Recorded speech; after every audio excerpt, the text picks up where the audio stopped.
विक्रम बेतालपति कौन? दूसरी कहानी। यमुना के किनारे धर्मस्थान नामक एक नगर था। उस नगर में गणाधिप नाम का राजा राज करता था।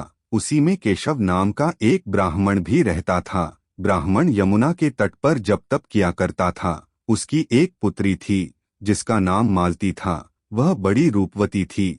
जब वह ब्याह के योग्य हुई तो उसके माता पिता और भाई को चिंता हुई। संयोग से एक दिन जब ब्राह्मण अपने किसी यजमान की बारात में गया था और भाई पढ़ने गया था, तभी उनके घर में एक ब्राह्मण का लड़का आया।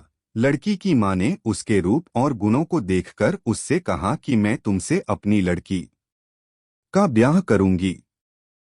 होनहार की बात की उधर ब्राह्मण पिता को भी एक दूसरा लड़का मिल गया और उसने उस लड़के को भी यही वचन दे दिया। उधर ब्राह्मण का लड़का जहाँ पढ़ने गया था वहां वह एक लड़के से यही वादा कर आया।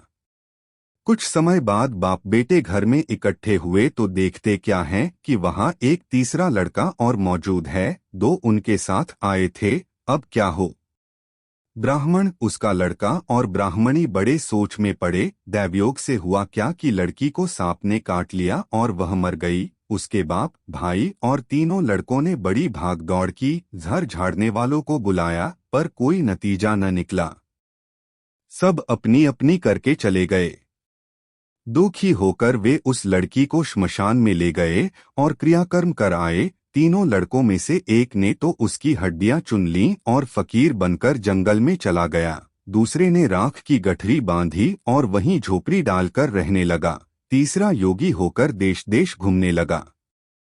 एक दिन की बात है, वह तीसरा लड़का घूमते घामते किसी नगर में पहुंचा और एक ब्राह्मणी के घर भोजन करने बैठा। जैसे ही उस घर की ब्राह्मणी भोजन परोसने आई कि उसके छोटे लड़के ने उसका आंचल पकड़ लिया। ब्राह्मणी से अपना आंचल छुड़ता नहीं था। ब्राह्मणी को बड़ा गुस्सा आया। उसने अपने लड़के को झिड़का, मारा पीटा। फिर भी वह न माना तो ब्राह्मणी ने उसे उठाकर जलते चूल्हे में पटक दिया। लड़का जलकर राख हो गया। ब्राह्मण बिना भोजन किए ही उठ खड़ा हुआ। घर वालों ने बहुत कहा पर वह भोजन करने के लिए राजी न हुआ। उसने कहा, जिस घर में ऐसी राक्षसी हो उसमें मैं भोजन नहीं कर सकता। इतना सुनकर वह आदमी भीतर गया और संजीवनी विद्या की पोथी लाकर एक मंत्र पढ़ा। जलकर राख हो चुका लड़का फिर से जीवित हो गया। यह देखकर ब्राह्मण सोचने लगा कि अगर यह पोथी मेरे हाथ पड़ जाए तो मैं भी उस लड़की को फिर से जिंदा कर सकता हूँ। इसके बाद उसने भोजन किया और वहीं ठहर गया। जब रात को सब खा पी कर सो गए तो वह ब्राह्मण चुपचाप वह पोथी लेकर चल दिया। जिस स्थान पर उस लड़की को जलाया गया था वहां जाकर उसने देखा कि दूसरे लड़के वहां बैठे बातें कर रहे हैं। इस ब्राह्मण के यह कहने पर कि उसे संजीवनी विद्या की पोथी मिल गई है और वह मंत्र पढ़कर लड़की को जिंदा कर सकता है, उन दोनों ने हड्डियां और राख निकाली। ब्राह्मण ने जैसे ही मंत्र पढ़ा वह लड़की जी उठी। अब तीनों उसके पीछे आपस में झगड़ने लगे। इतना कहकर बेताल बोला, राजा बताओ कि वह लड़की किसकी स्त्री होनी चाहिए। राजा ने जवाब दिया, जो वहां कुटिया बनाकर रहा उसकी। बेताल ने पूछा, क्यों? राजा बोला, जिसने हड्डियां रखीं वह तो उसके बेटे के बराबर हुआ जिसने विद्या सीखकर जीवन दान दिया।